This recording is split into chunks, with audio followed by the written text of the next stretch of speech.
What's up, everybody? My name is Simon Hill. Thanks for clicking this video. Thanks for tuning in. I'm here making this video in Mauritius in a place called Morne, and I'm at the museum called Trou-Chenille. I hope I'm pronouncing that right. And this village here is a recreation of a place where Maroons lived. If you don't know what Maroons are, they're people who escaped slavery, Black Africans who were held in white supremacist bondage, white supremacist chattel bondage, and they escaped their condition. And this open air museum is a testament to their survival and their ability to survive. And they also have statues of the people here and that sort of thing. And, as a Black American, the descendants of people who probably would have been in a similar circumstance had I been transported or my ancestors been transported to Mauritius would be in a place like this if we were to seek freedom. And I only want to do this video to read this to you and then give a few comments. So, slavery as human memory. Slavery has been practiced in various parts of the world, including Africa, the Americas, Asia, and Europe since at least the beginning of recorded history. By the beginning of the 16th century, a truly global trade in slaves began to take shape, a trade that would last well into the 19th century and even into the 20th century in some parts of the world. The magnitude of this trade is suggested by the fact that approximately 12 million slaves, if not more, are known to have been exported from Africa to the America between 1500 and 1860s.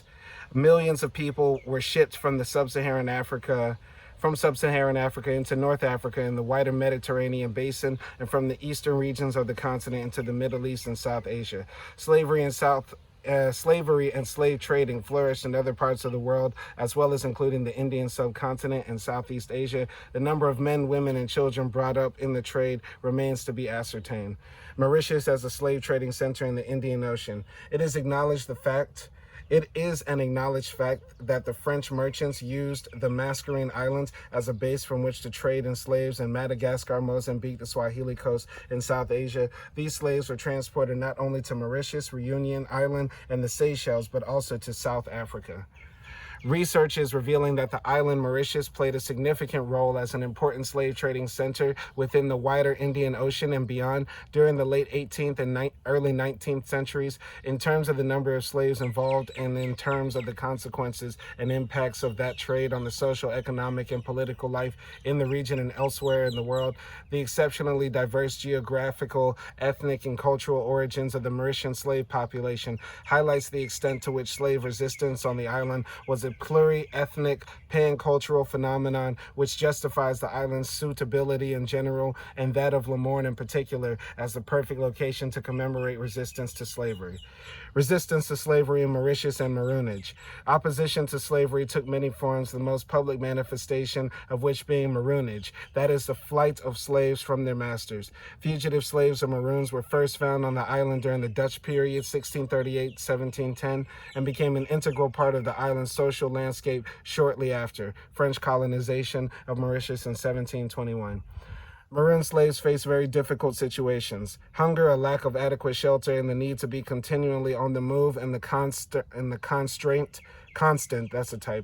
fear of capture could entail dire consequences: branding, whipping, body mutilations, amputation of feet, legs, severings of ankles, tendons, and even death. Despite the above harsh conditions while on the run and the severe punishments that could await them following their capture, a large number of slaves nevertheless engaged in acts of maroonage. During the 1770s, 4 to 5% of the island slave population marooned.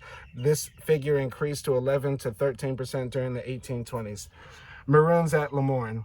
Several visitors and travelers to the island, such as Bernardine de Saint-Pierre, Maximilian Wilk-Linsky, Georges Clark, Nicholas Pike, Abdelai, mention the presence of Maroons or Maroon bands on or near the Morne Brabant mountain.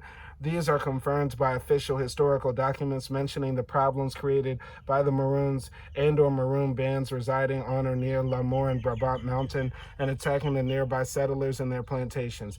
Notorious Maroon leaders that are known to have been associated to Morne are Belaka, Sansuchi, and Barba Blanche. So I just wanted to read that history and show you guys this place. There's a lot more interesting stuff that you'll find here at this village, Trou-Chenille, and in Morne in general. We're about to go on the hike, but I want to say that if you are a Black American or a person who's descended from people who were held in white supremacist chattel bondage, please come out to Mauritius. Please come to Morne and support, because as we see, Becky and Brian are out here in Morne, but I don't see any brothers and sisters out here, you know, appreciating our cultural heritage and taking inspiration from our fight for resistance, fight against oppression, and fight for freedom. You know, we have white tourists coming out to these places all the time, but Black tourists need to come out and support as well. So as a Black American, being here is very special. I've never been to a place like this before, but I'm definitely going to appreciate the journey, and it's going to be a long hike, as you can see. So thank you for watching. My name is Simon Hill, and peace.